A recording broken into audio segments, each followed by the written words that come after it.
How's it going, everyone? Welcome back to the channel. So on today's video, we're going to be talking about the most reliable and affordable Honda to maintain that is currently available. So this is the second generation HRV, at least here in the North America. So this car has been great, was released as a 2023 model year, just got refreshed for a 2026. Now this is a 2025. This is one of our loaners, but just using this vehicle as an example. And these cars have been great since they've been released. Yes, they've had a couple of issues here and there, but overall, surprisingly issue free. So yes, we had two recalls. We'll talk about those in just a second here.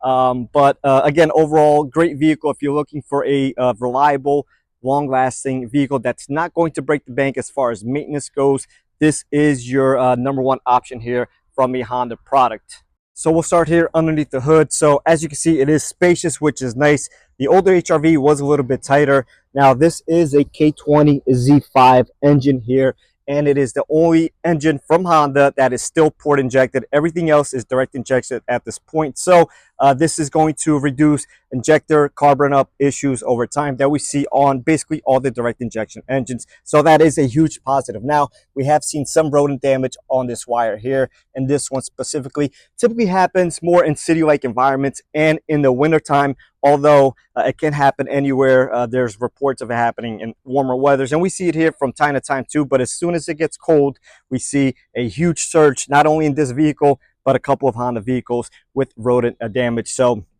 that is just one thing to be on the lookout for. Now, Honda does offer some rodent tape. That seems to work really, really well for the smaller stuff. Now, if it's like a huge rat or a squirrel or a raccoon, may not be as effective, but for the small field mice, it does work wonders. So as far as maintenance goes, you have a dry belt here. You're going to have your fluids every 30,000 miles for the transmission and the brake fluid and the all-wheel drive system. If it is all-wheel drive, most of them here in Jersey are all-wheel drive, but in some areas, obviously not needed.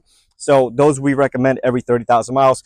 Coolant every 60, and then your dry belt, spark plugs, and valve adjustment right around 90 to 100,000 miles is a good idea to get those done. Your filter right here and your cabin filter once a year, 12 to 15,000 miles. Same thing for your wiper insert. So again, very basic maintenance here. Most of the stuff can be done as a DIYer, and I do encourage that. Now, I mentioned recalls earlier. One of them was for the steering rack, for the sticky steering. So Honda has been playing with that over the last couple of years, and finally they do have a solution. This was one of the affected vehicles, so we had to go in there, replace the spring, and add some grease. And then we've had seriously some positive results from that. Great feedback. So it seems to be doing the trick, exactly what everybody was complaining about.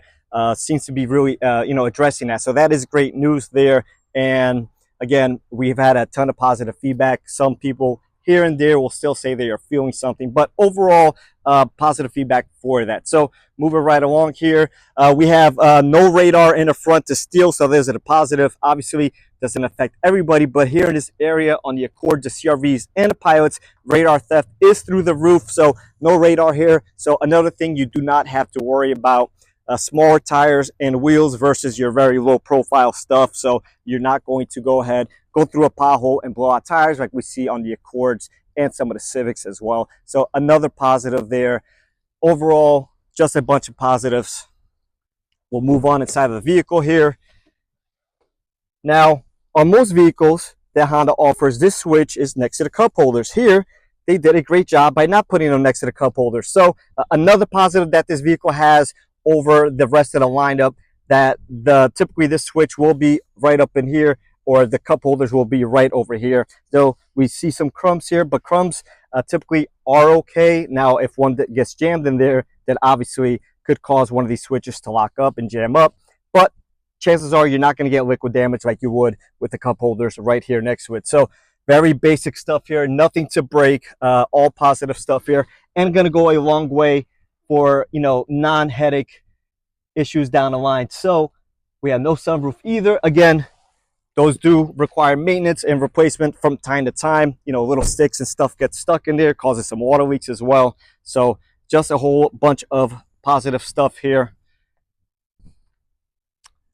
We'll talk about the second recall now. We'll come around to this side here, and Honda had an issue where the stitches here were not done properly, so we had to go and apply some pressure here and make sure that this didn't rip or unstitch. So we never caught one here that actually needed it, so that is good. It's probably just a couple of them, but Honda did what they do best, and they went ahead and just implemented a full-on recall just to make sure that everything was good there.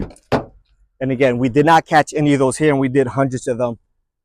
All right, so just moving along here to the trunk, we'll just see what we got going on in here.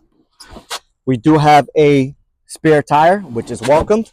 A lot of vehicles nowadays just have a pump, so that is nice. So again, something that you don't have to go out of pocket and purchase yourself. So just overall a great, a vehicle to own short and long term. If you're looking in the market for something, again, that you do not want headaches with, this is the right vehicle for you.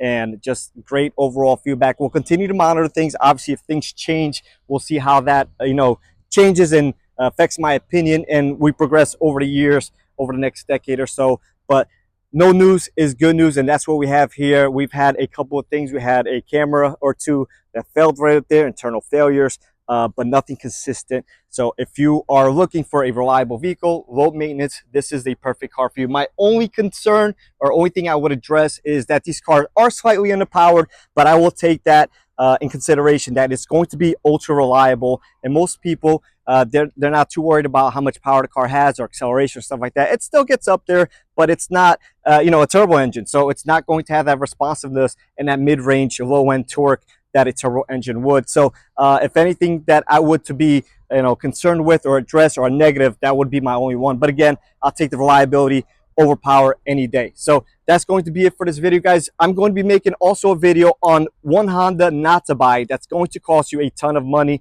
maintenance, and headaches. And make sure you stay tuned for that. That'll be released in a couple of weeks from this video. So if you're interested in seeing what car to avoid, make sure you subscribe to the channel. With that being said, I'll catch everyone on the next one.